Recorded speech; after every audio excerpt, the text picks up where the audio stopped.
Hello, we are under the bus again, and we are taking a look at my shocks. These are the original shocks that came with the bus when it was built back in 1990, which means that they are 30 years old. Shocks last anywhere from 3 to 5 years, so I think it's pretty safe to say that they're shot. So I bought this new set, and I'm going to figure out how to install them right here. So right now, when I hit a bump, the entire bus rocks like this, and it's freaking awful. So hopefully, by replacing these shocks, it'll just be a smoother ride and a lot more controlled. This shock, the new one, comes pre-compressed. It's held together with this plastic cover thing that I think I can just cut off. But my plan is to remove this one, line this one up into place, and then cut the line and see if it goes right into that hole up there. And I think that should be all I need to do, but we'll see. We'll see how this goes.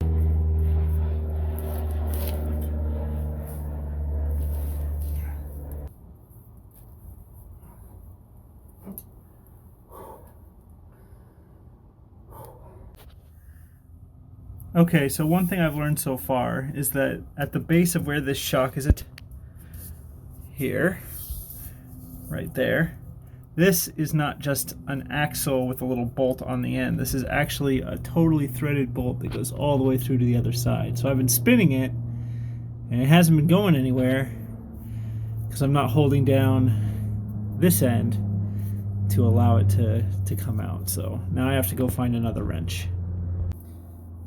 Alright, so I got a tool upgrade. Just went down to the store, picked this up because I did not have anything big enough. And now I am loosening up this bolt.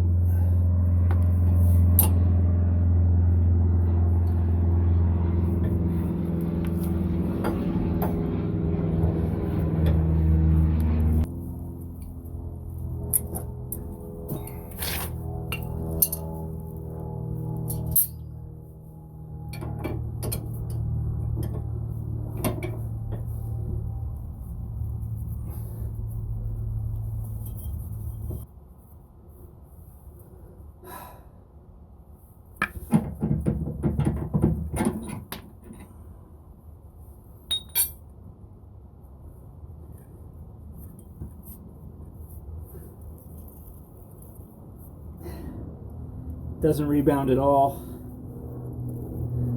It's totally fucked. Big old bolt, a little spacer, and then this guy on the inside. So now I got to remove the top part and the bushings and replace the shock absorber, which is obviously not doing anything anymore.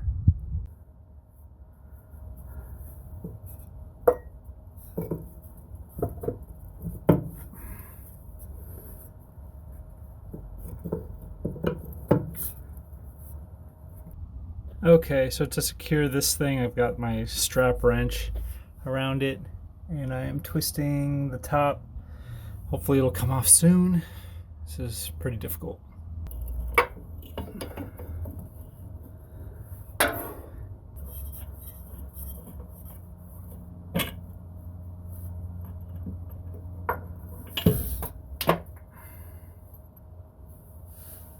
So here's the old shock absorber.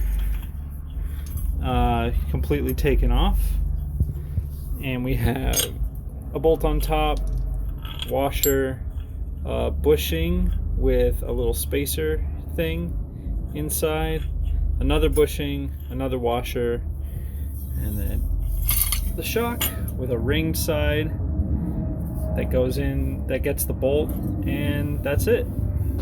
Here's the new one in the compressed position,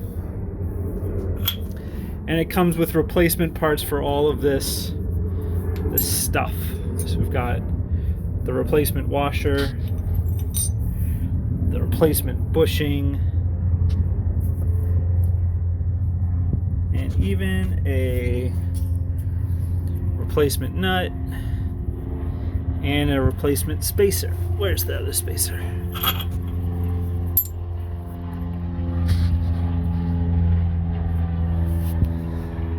So let's pop it in. Okay, so now we're just doing everything we did in reverse. I'm putting one of the big washers that came with the shock, and one of these guys on here. It also needs its spacer, which is right here, just like that. So that is ready to go into that hole, but we're going to start with the bottom, because I think once I cut this, I'm not going to be able to compress it again. So here's the original bolt that I pulled out, and we have the spacer. It goes just like that. I think it actually goes the other way around, just like that. And we're going to put it in the hole up at the top and in there.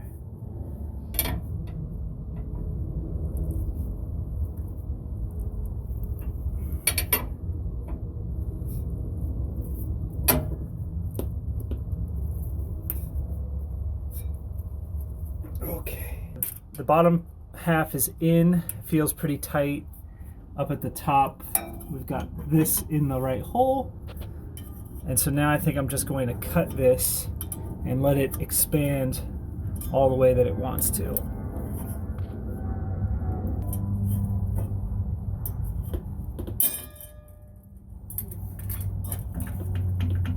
There we go. I forgot to put the top bushing and washer on, so I had to kind of pull the entire shock down in order to get those pieces on, but I was able to do it by hand, which is nice. So now I'm going to tighten this on in this spot, and then that's one down, 3 to go.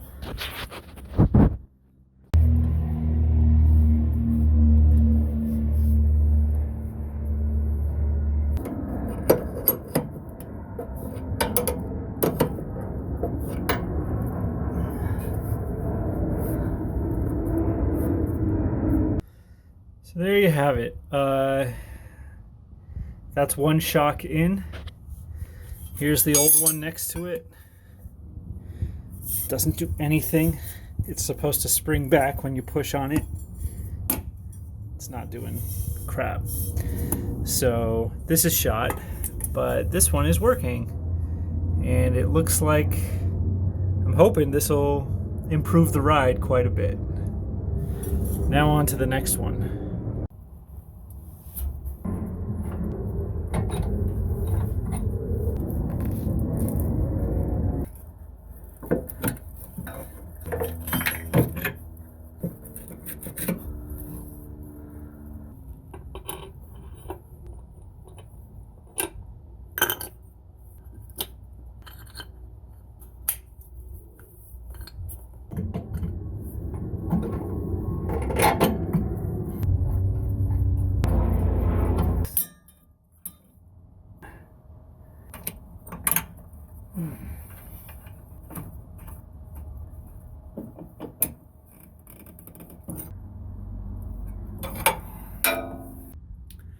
The next thing I have to do are the front shocks, and they are different.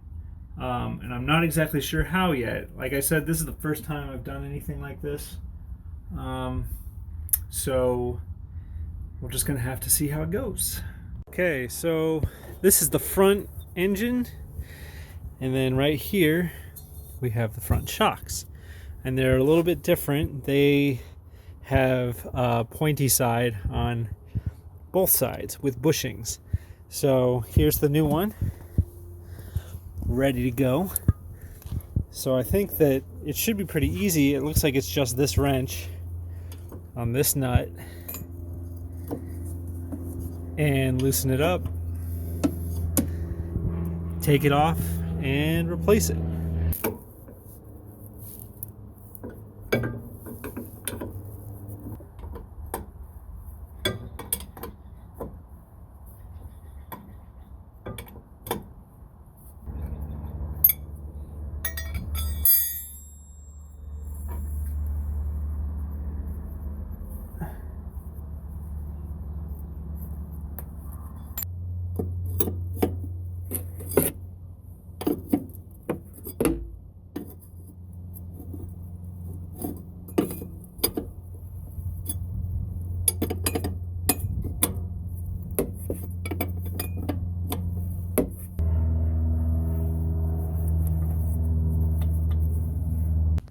Alright, so here's the comparison of the new one versus the old one.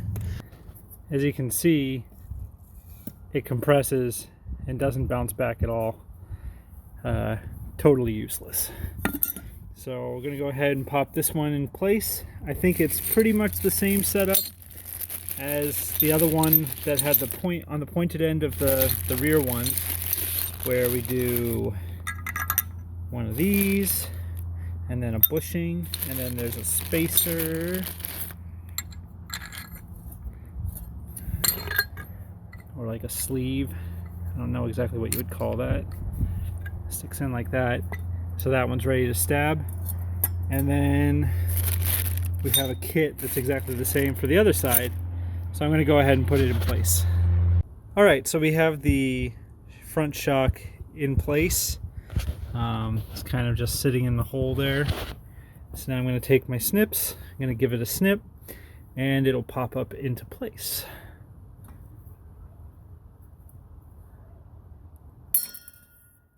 There we go.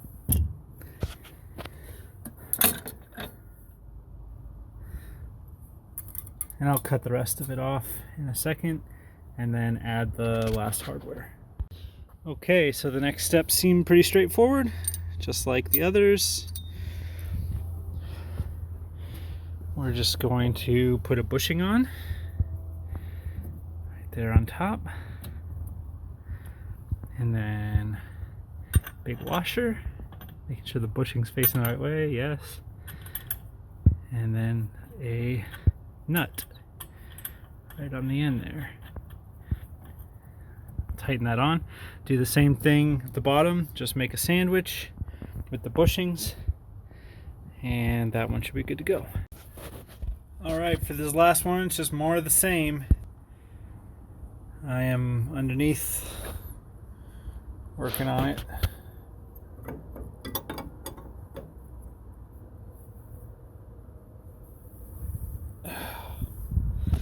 Takes a lot of time, but we'll get through it.